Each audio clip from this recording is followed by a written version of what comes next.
Hey, and welcome to Beefmaster Banner. We're your host, Josh Morrison and Jared Strickland. What's going on, man? Well, glad to be in the house finally after wrangling calves. It's getting to that time of the year. It's hard to keep them up.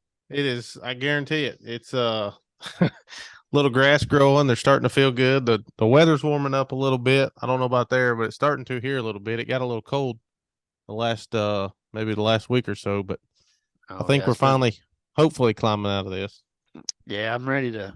They call in for 80 degrees before the week's over with, so It's gonna be that'll 70.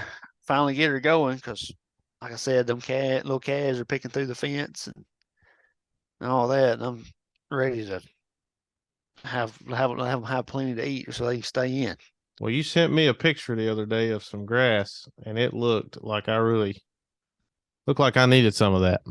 I've got a good thing of ryegrass now that we passed the freeze. I'm actually probably gonna turn out on it tomorrow.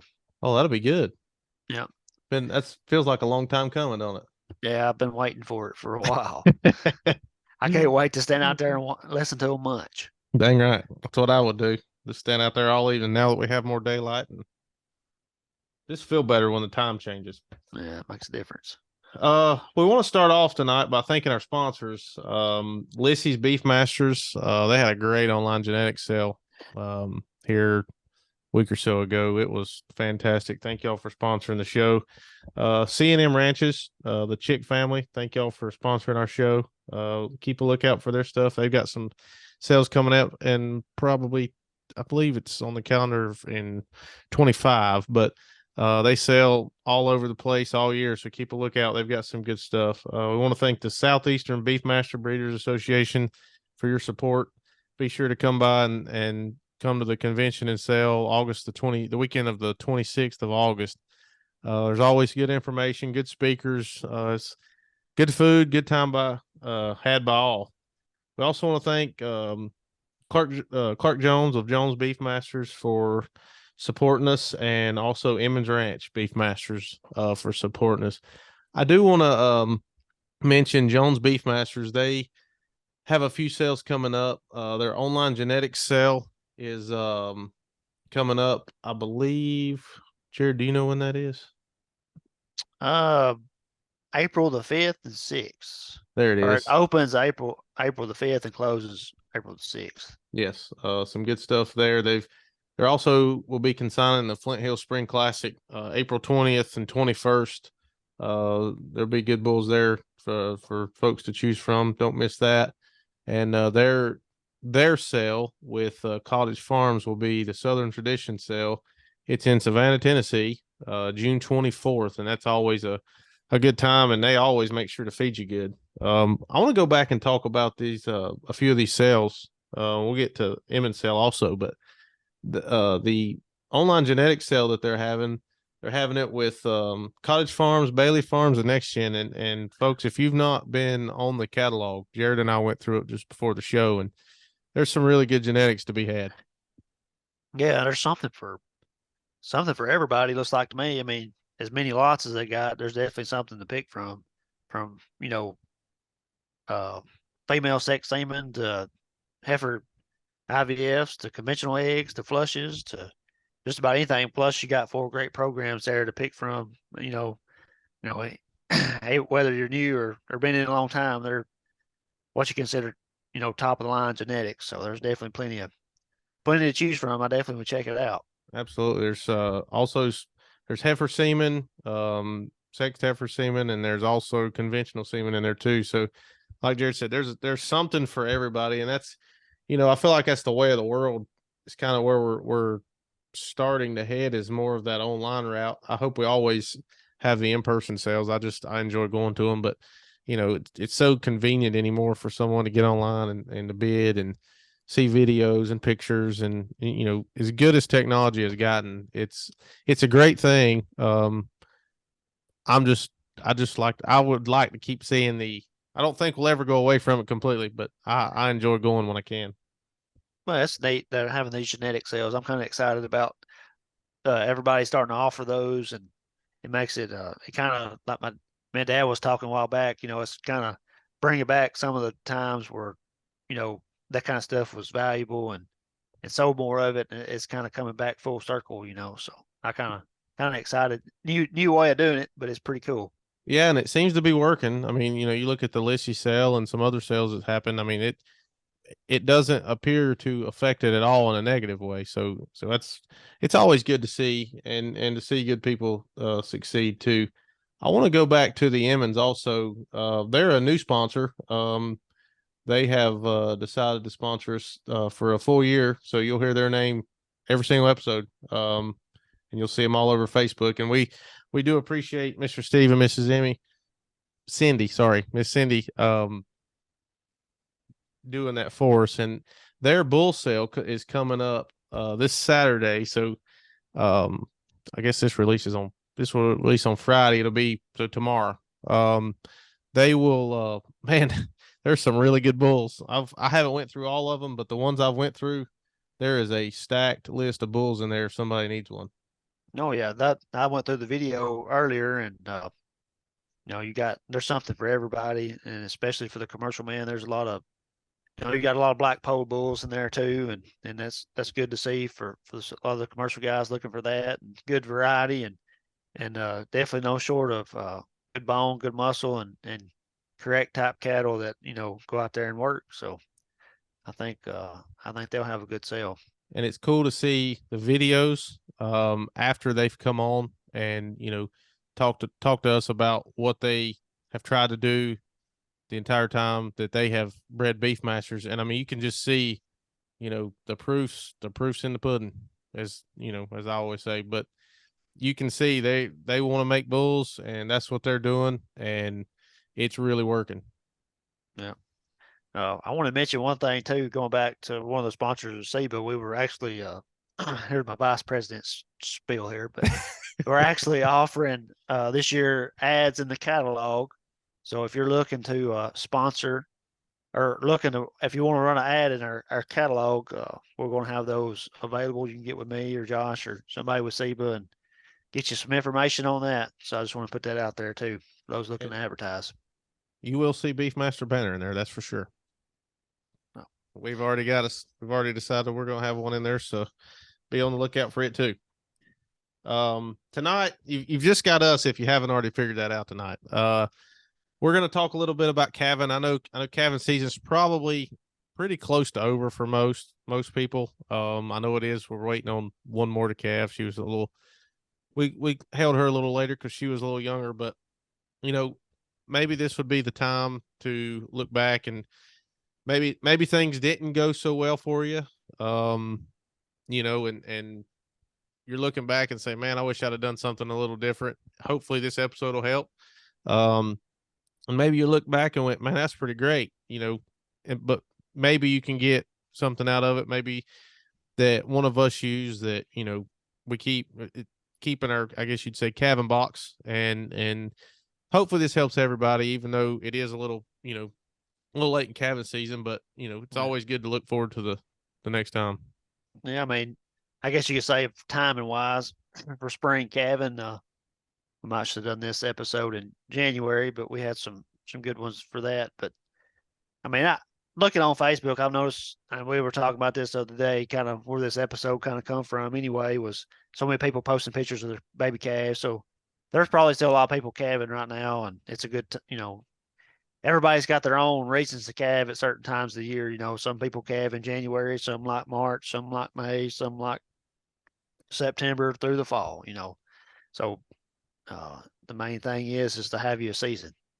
Well, and I guess that's kind of what we talk about calving season. So yeah, need to have a specific time to try to calve. I know it's easier said than done, but well, we're east of the Mississippi, and being in the Southeast, the guys in the Northwest, they probably wouldn't be caught dead calving in January and February. And I get it.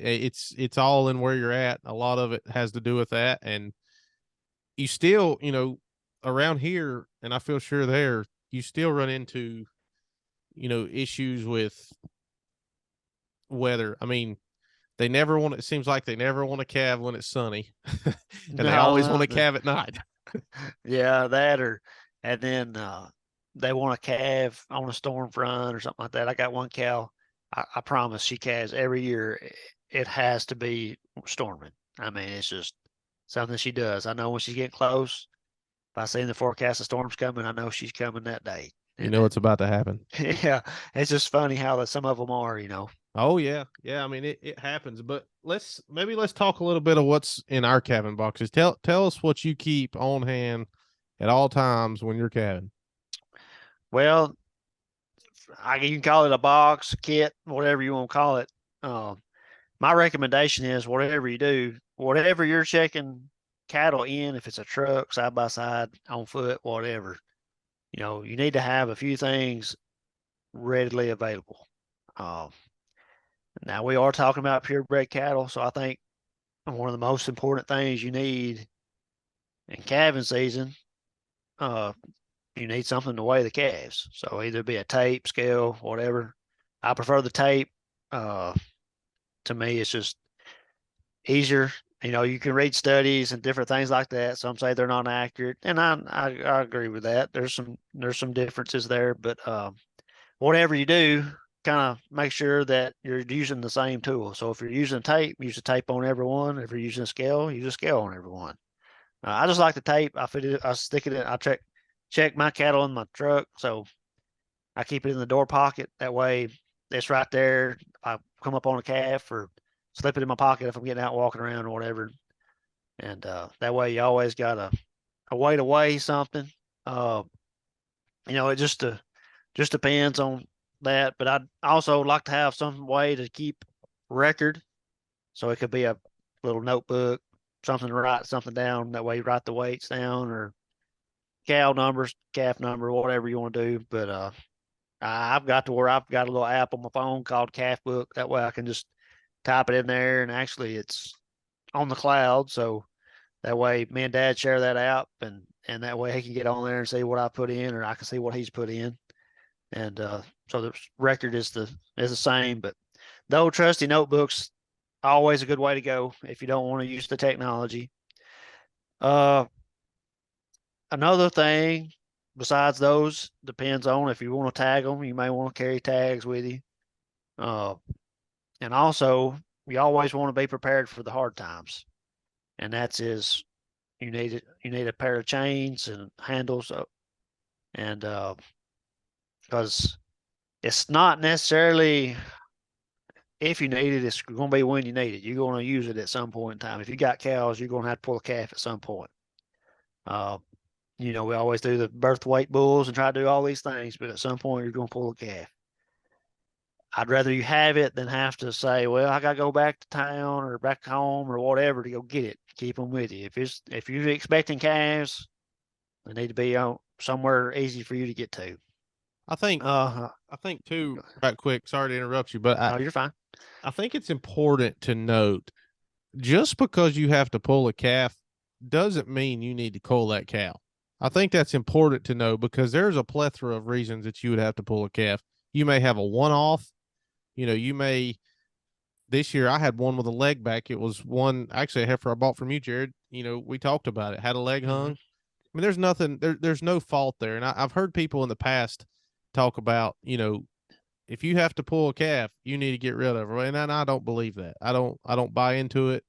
You know, I'm unless something is just crazy wrong or something like that, I truly believe that there are reasons that you don't need to cull that cow. I mean, things just happen. Well, I mean, and I agree with you on that myself. I mean, everybody's got their own management scheme, and it works for them. If that's your management, is to if they don't bring a calf up without you interfering, that's your prerogative, and I mean, that's just why you want to do it. Sure. I kind of look at it different. If I got one, like you said, a leg back and have to pull it or whatever, I'm trying to save them all when it comes to that. So I'm going to jump in there and get it done and all that. And, you can have them backwards or whatever. Uh, but like I said, you need to have them with you because chances are you're probably going to use them at some point.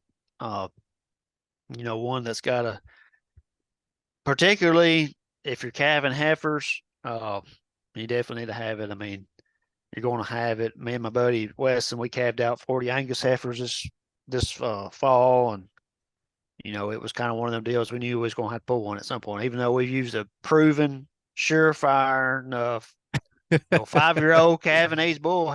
We know he's going to have small calves, but you're going to pull calves. I mean, they's going to have one leg back, one head back. I mean, you're just going to have something happen. So, I mean, Well, we ended up pulling a couple, and then that's just part of it.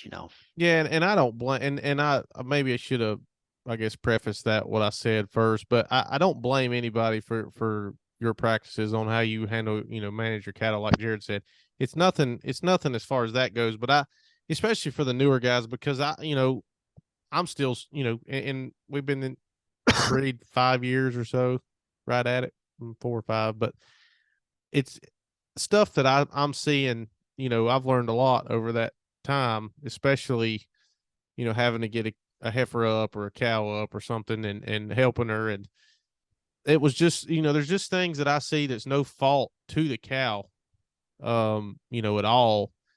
It's just the way the pins fell at that time. I'm just glad to have been there, but I don't, in any stretch of the imagination, I don't, if that's the way it is, that's great. And I would love to be able to do that, but I don't know that I could get rid of some of them that have, like that one with the leg back. She's too dang good to get rid of.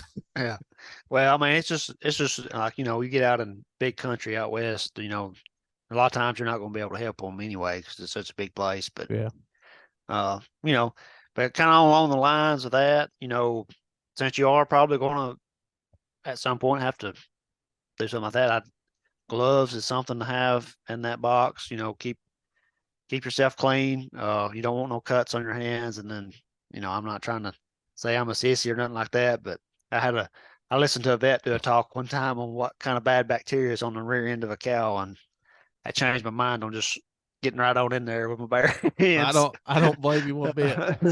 But like I said, it don't gross me out or nothing. I just know there's some risk involved, when it comes to that, especially learn, for women, that's for sure a thing. You don't need to be pulling cattle with, stuff like that, and things go along with that. But then,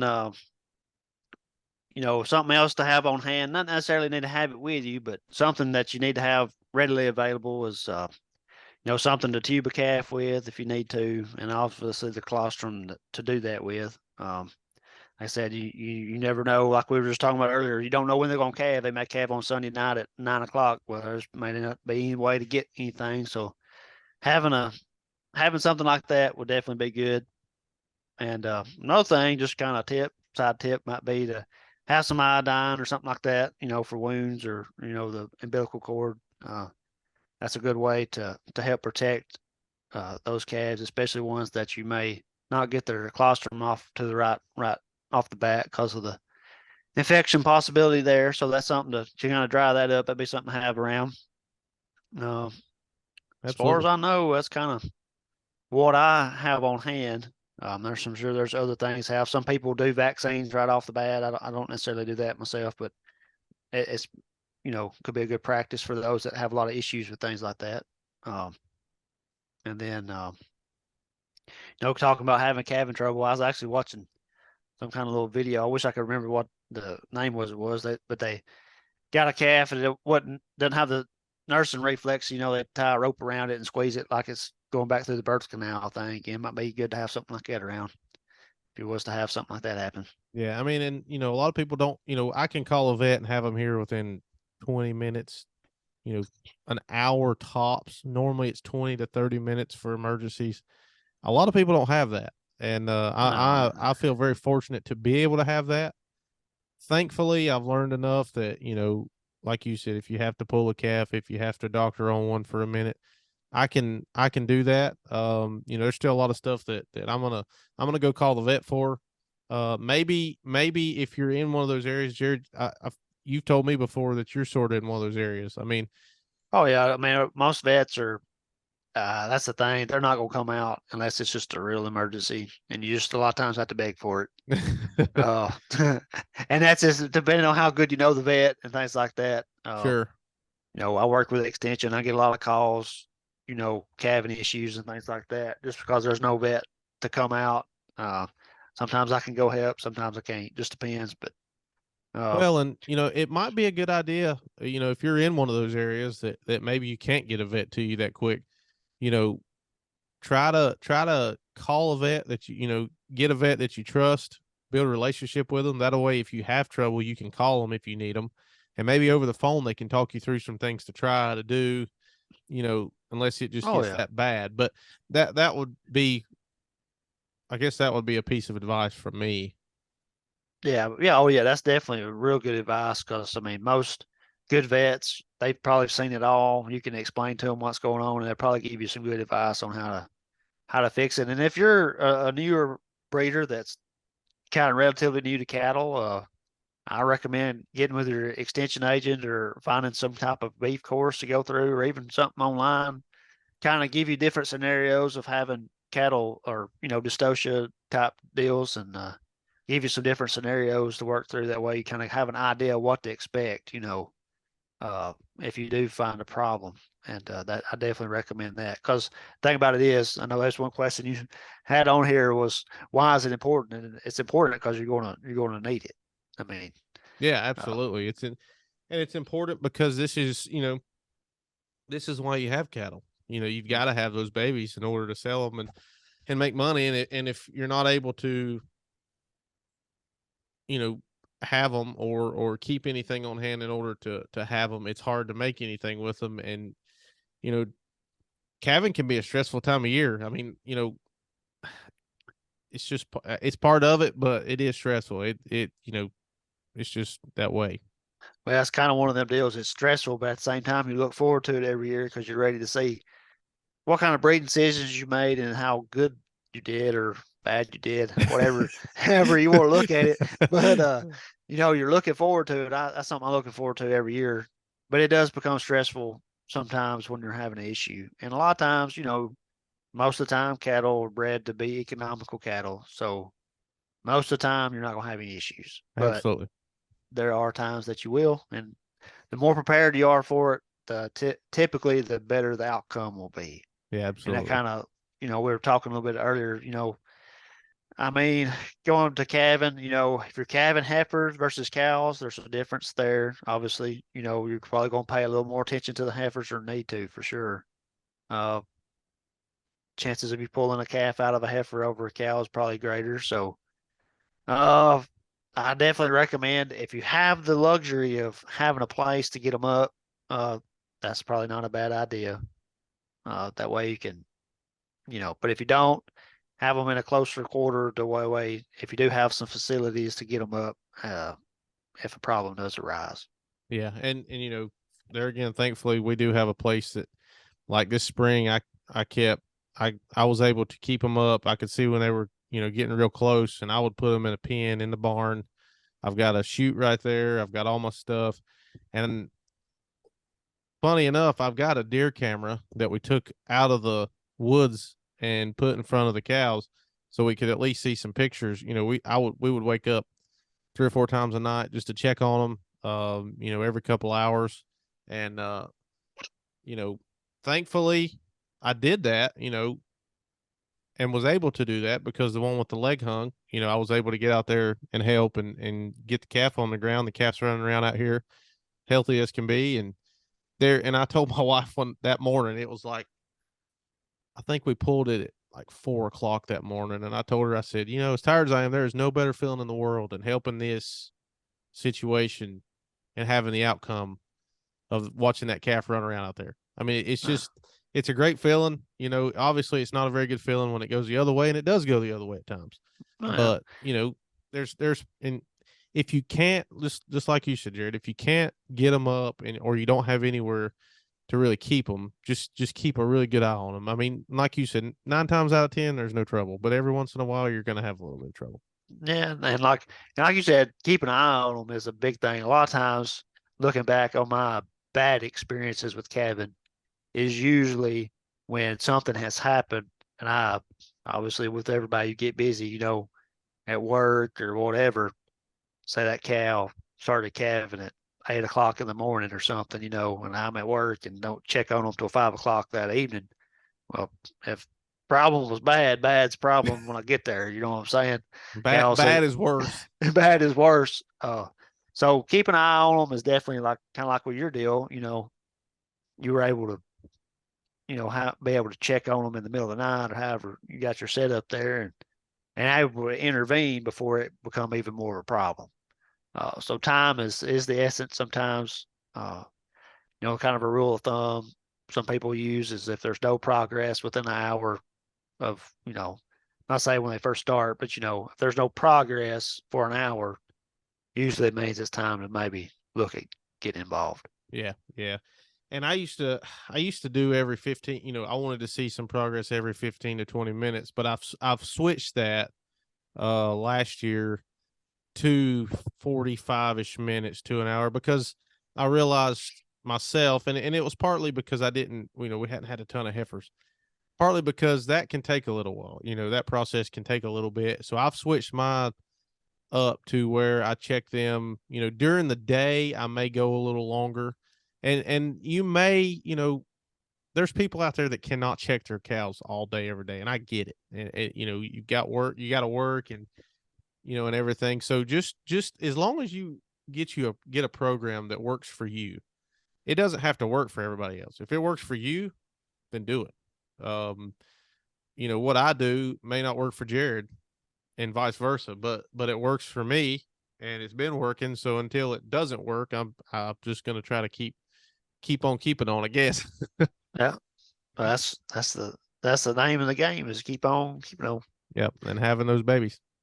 The well, this has been a little bit of a different episode. But it's been a good episode, I think. It's one that, we have plenty of guests that we still could have on, but I really thought it was important, and I know you did too, having a conversation like this just between us and talking about calving because it's such a, like I said earlier, such a stressful thing. Yeah, I I was looking forward to it after seeing so many people talking about calving. I kind of thought this would be good to too, as far as some folks being able to, especially new breeders, we get questions on that stuff, and this is kind of there's obviously better experts out there to talk to when it comes to calving and doing different things. But maybe this will give you some ideas for those that are looking for ideas, and just kind of I enjoyed having a conversation about it. Yeah, me too. It's been a really good conversation and hopefully it sparks some conversation on Facebook when, people see this episode come out. By all means, if you've got a different way of doing things or, if you've got other ideas that you think are important for people to know, shoot, comment on those. That's what that Facebook's there for. We want to get as much conversation going as we can. Just because there's so many people in so many different parts of the world. Like we said earlier, what may work for us may not work for everybody. So always doesn't matter what episode when it is, put your comments on that Facebook post and let us know what you think of the episode. If you think we're dead wrong, tell us. I mean, we love to conversate and And we well, we can, always if I think we're wrong, we can come on here and have a conversation about I just give us another episode. it. Yeah, that's right. We're always looking for folks with different opinions. So if Yeah, there's absolutely. if there's a topic people want to come on and talk about, I mean, this is like we said from the very beginning. This is open to the public. There's no, it's whatever people want to talk about as long as we can keep it civilized and That's right. and be for the better good for the whole breed, and cattle folks that is. We're welcome to anybody coming on and talking. So reach out to us and we'll get on here and talk about something. Yeah, surely everyone on here has figured out by now that Jared and I love to talk about cows. So anytime we have the chance, we're going to do it. Yeah, my wife tells me all the time. She asks me, "Do you ever get tired of talking about cows?" It's like, I don't know. It's kind of hard sometimes. I mean, you do it at work and do it at home and Well, it's and a do it over passion. here too. Yeah, it's Yeah. a passion. It's a passion, and just like this podcast, I mean, I enjoy every minute of us doing this podcast. It gets challenging from time to time, just like here recently, trying to find, you know, a time for us to get together and do it. It gets kind of close on time sometimes, but we make it work out. But it's fun for me, and I know you said it was fun for you. It's just enjoyable, and we hope everybody else is enjoying it like we are. Yeah, sure thing. But well, that's all the time we've got tonight. But like I say, if you've got any opinions, especially on this episode, tips, anything at all, don't hesitate to let us know. Send us a message, put us a comment. We'll always comment and message back. So, but Jared, All we'll see right. you on the next episode, buddy. Sounds good. See. Well, we want to thank everybody for listening to the Beefmaster Banner podcast. Please know that we are on Apple Podcast, Spotify, and we are on YouTube. Just search Beefmaster Banner. Please like, share, comment, and subscribe. We love hearing from you, and we'll see you on the next episode. Thank you.